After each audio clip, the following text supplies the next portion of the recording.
Jelas dia nampak mukanya hitam macam terbakar macam tu. Matanya pula ni macam jauh terperosok kat dalam soket mata tu. Tapi yang peliknya, macam mana dia boleh terbeliakkan mata dia kalau mata dia tu, soket dia tu kat dalam, kan?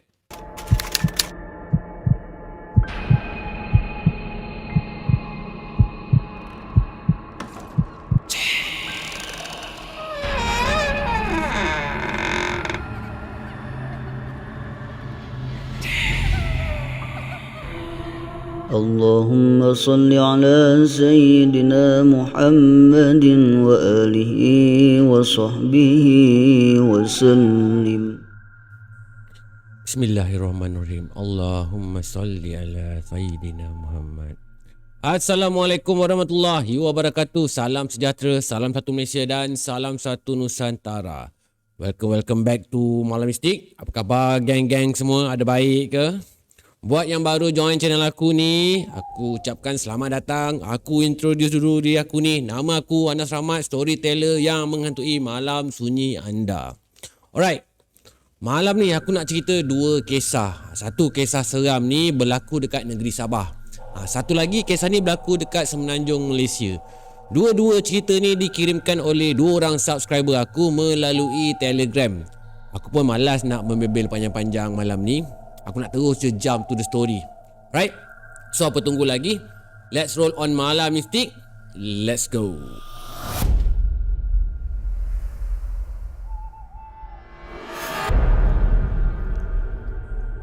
Acap ni cerita, kisah ni berlaku dekat kampung dia yang terletak dekat Bubul, dekat daerah Sampurna, negeri Sabah. Cerita dari Sabah ni guys. I lie. Alright, kejadian ni berlaku lebih kurang tahun 1997 macam tu kalau tak silap Acap ni. Yang masa tu Acap ni masih lagi kanak-kanak. Acap ni, kalau kata setiap kali cuti sekolah, dia dengan kakak-kakak dia akan balik bercuti dekat kampung atuk neneknya ni. Memang dah jadi rutin lah senang cakap. Masa time ni, bukan saja Acap dengan kakak-kakak dia je yang balik kampung, tapi sepupu dia pun ada sama. Senang cakap, rumah atuk neneknya ni memang dah jadi part rutin buat Acap dengan sepupu-sepupunya ni kalau kata cuti sekolah. Dah jadi pot lah. Jadi pot. Alright. Acap ni dia bagi gambaran sikit pasal rumah neneknya ni. Rumah neneknya ni lantainya tinggi. Dalam 12 kaki tingginya macam tu. Kat bawahnya tu ada kolong letaknya bilik stor, reban itik dengan ayam belaan neneknya. Pintu dapur rumah nenek Acap ni lain sikit binaannya dengan rumah orang lain. Sebab pintu dapurnya terletak betul-betul kat tengah antara dapur dengan ruang tamu. Lepas tu kedudukannya pula menghadap kat tepi rumah. Kalau rumah-rumah lain kan kalau kata pintu dapur letaknya kan dekat bahagian belakang kan, menghadap ke dapur kan. Tapi rumah nenek Acap ni dia unik sikit. Pintu dengan tangga dapurnya tu letaknya betul-betul dekat tepi rumah.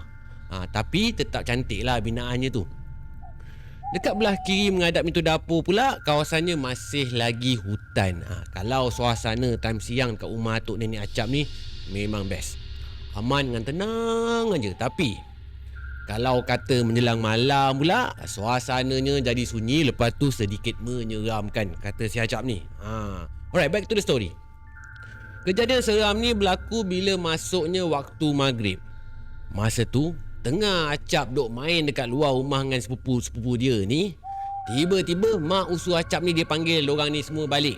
Dia suruh balik mandi sebab dah nak masuk waktu maghrib kan. So diorang pun, mak usunya ni pun panggil lah anak-anak saudara dia, anak-anak buah dia ni balik.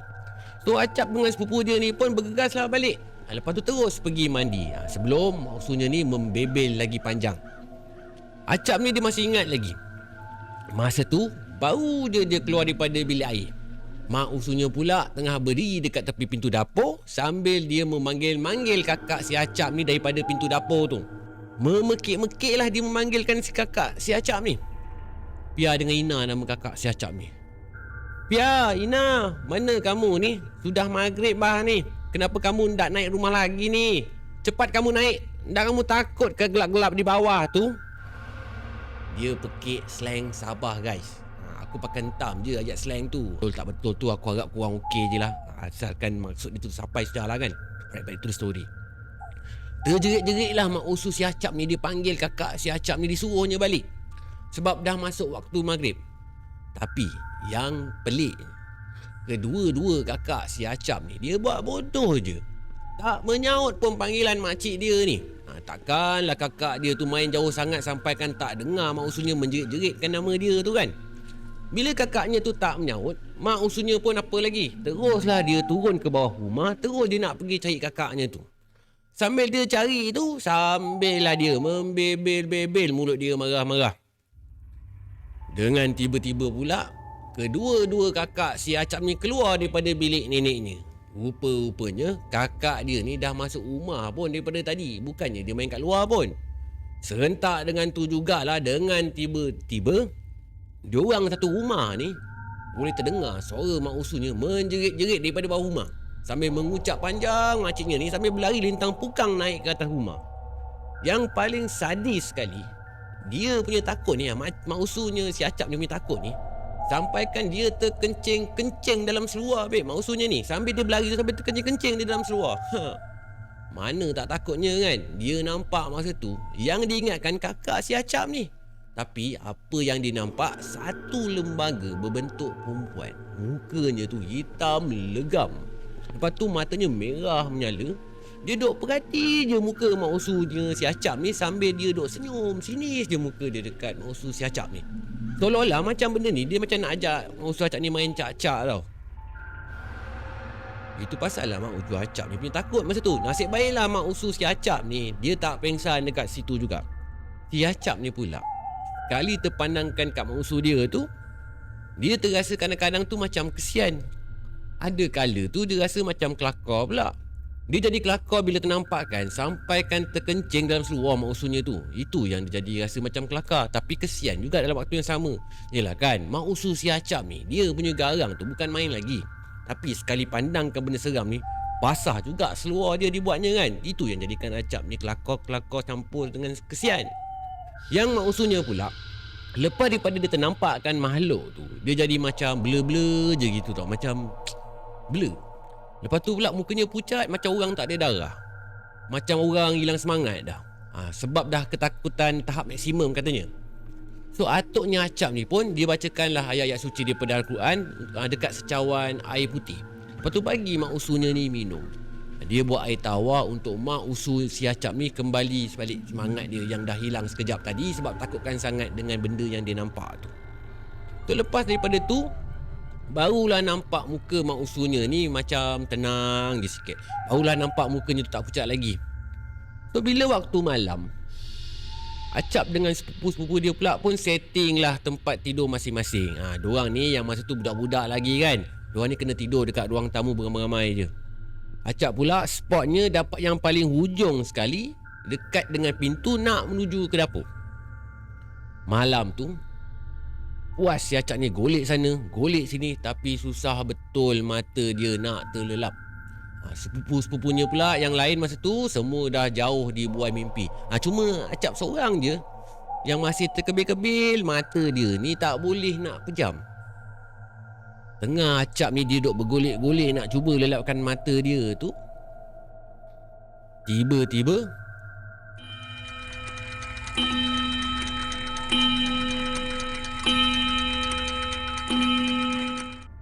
jam almari atuk dia berbunyi, menandakan jam dah nak masuk pukul 12 malam. Dah pukul 12 ni, tapi mata still lagi tak boleh nak tidur ni. Aduh. Bisik hati si Acap ni sebenarnya dia dah mula resah dah. Dalam masa yang sama, suasananya tu dia terasa macam seram je. Yelah kan, kat kampung Acap ni pukul 10 malam pun dah sunyi. Lagilah kalau tengah-tengah malam, lagilah sunyinya, ya amat. Tiba-tiba pula dia terdengar bunyi tapak kaki orang. Bunyi tapak kaki tu datangnya daripada bawah rumah bahagian dapur. Seolah-olah macam ada orang yang tengah nak naik ataupun langkah kat tangga dapur tu. Masa ni memang berderau gila jantung si Acap ni. So cepat-cepatlah dia tutup mata dia, lepas tu pura-pura macam orang tidur. Sebenarnya Acap ni dia dah tahu dah, tak mungkin pun ada manusia yang nak datang rumah atuk neneknya ni malam-malam macam tu. Tak mungkin pun. Tak lama lepas tu, tiba-tiba Acap ni terdengar macam ada orang pula yang mengetuk pintu pula.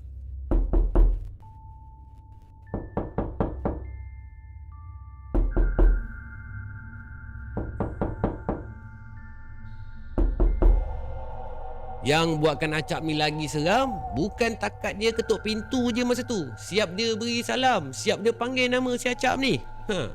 Allahu Akbar. Assalamualaikum. Cap, bukalah pintu ni. Aku tahu kau tak tidur lagi kan? Bukalah pintu ni, Cap. Bukalah.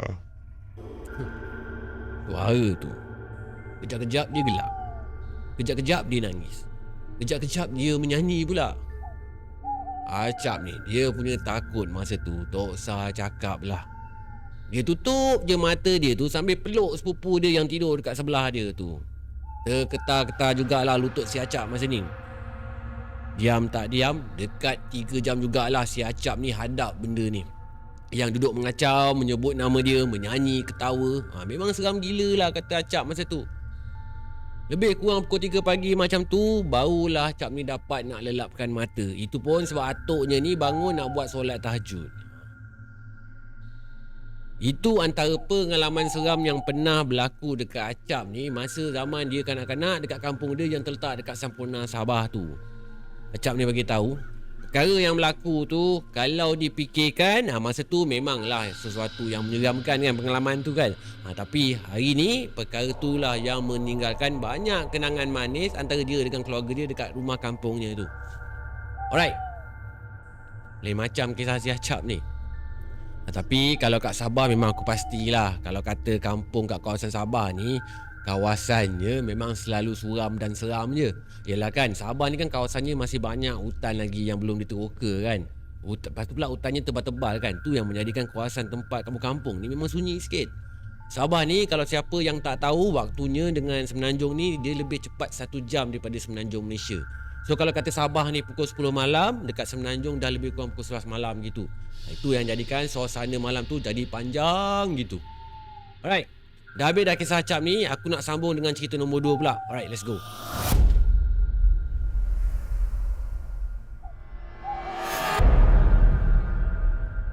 Kisah yang kedua ni berlaku pada Kak Suzy yang berasal daripada Selangor.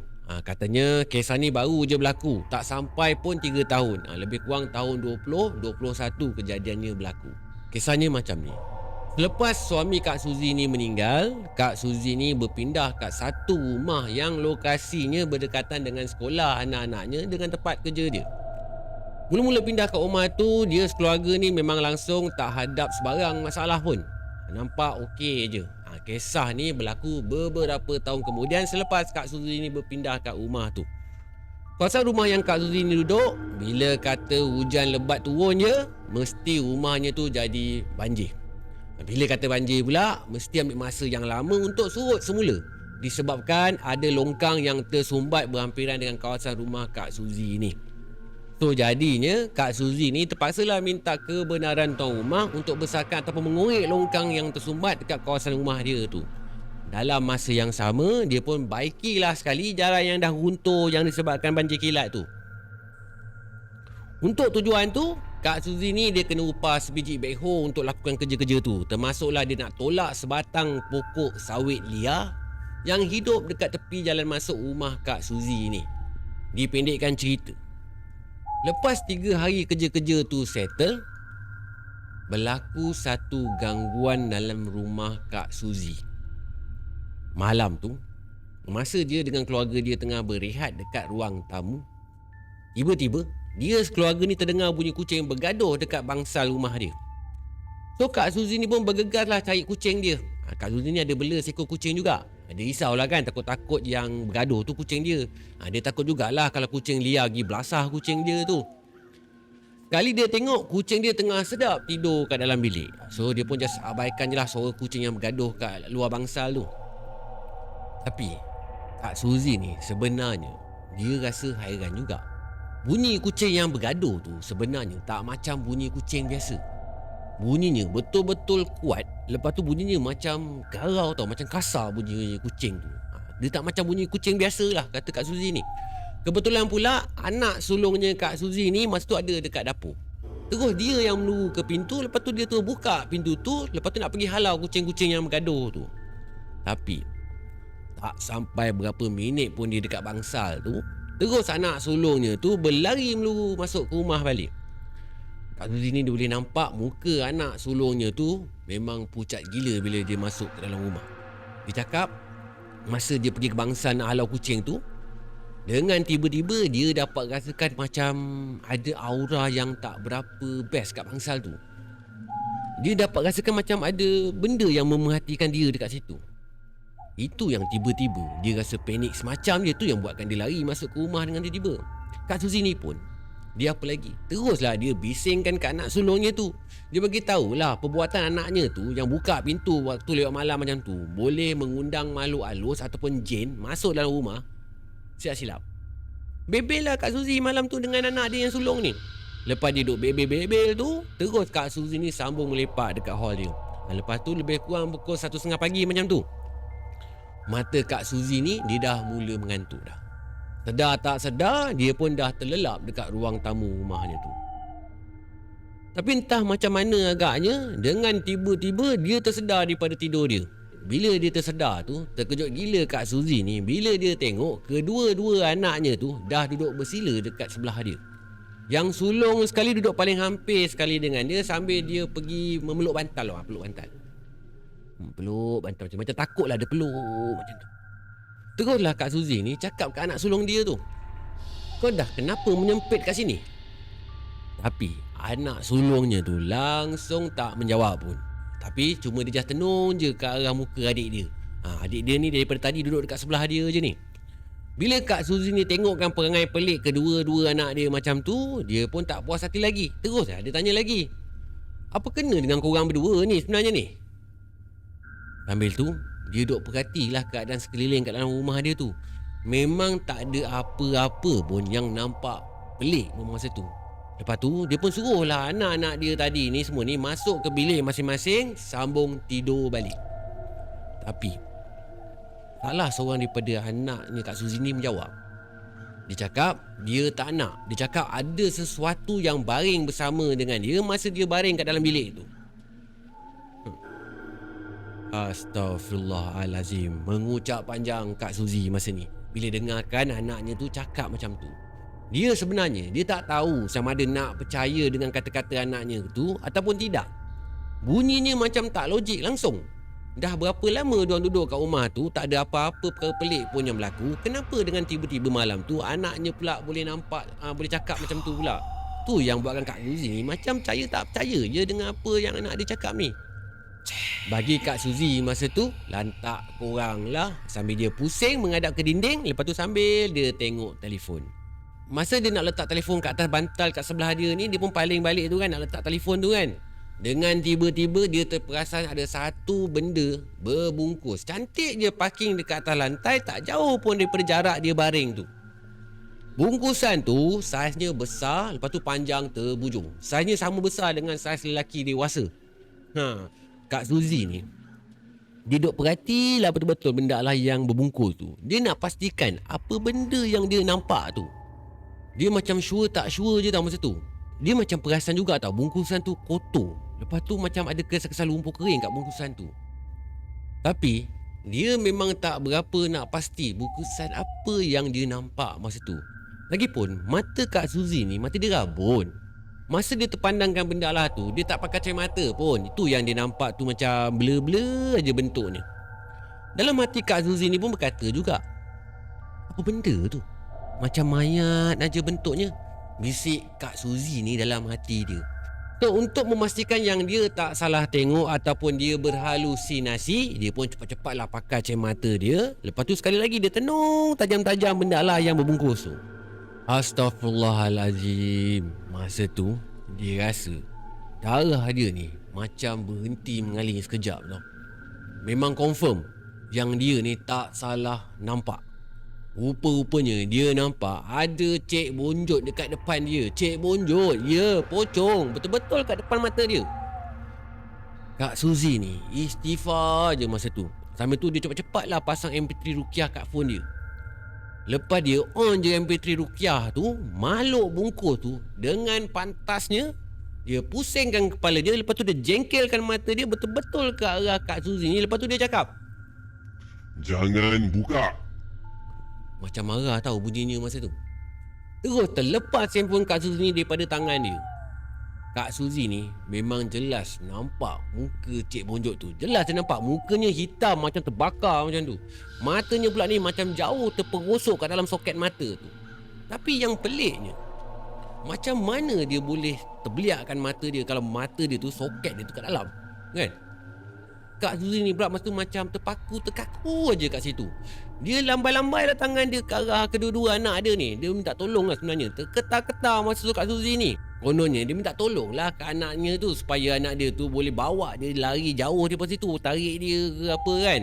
Tapi tak ada seorang pun anak-anak Kak Suzy masa tu yang berani nak datang lekat.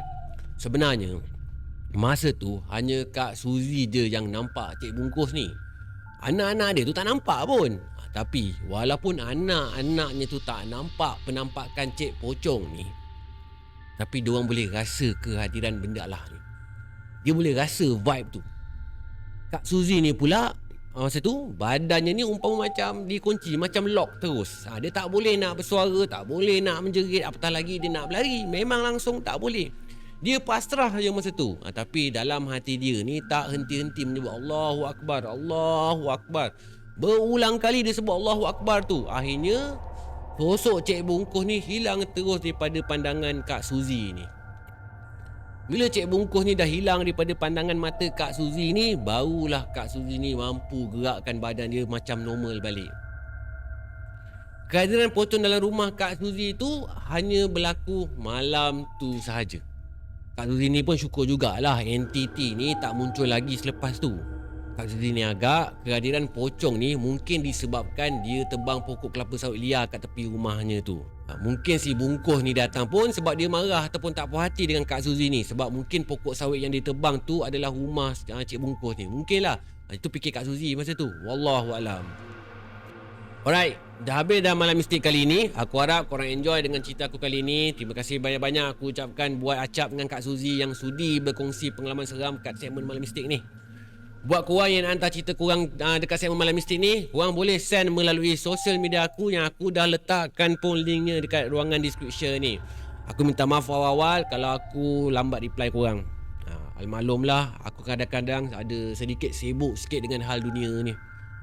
Kalau tak pun, korang boleh je send melalui email aku at malammistik@gmail.com. Ni aku dah tulis ni, malammistik@gmail.com. Korang jangan segan, hantar je. InsyaAllah kalau cerita korang tu menepati kriteria elok untuk aku sampaikan, aku akan sampaikan balik, InsyaAllah. Korang jangan risau.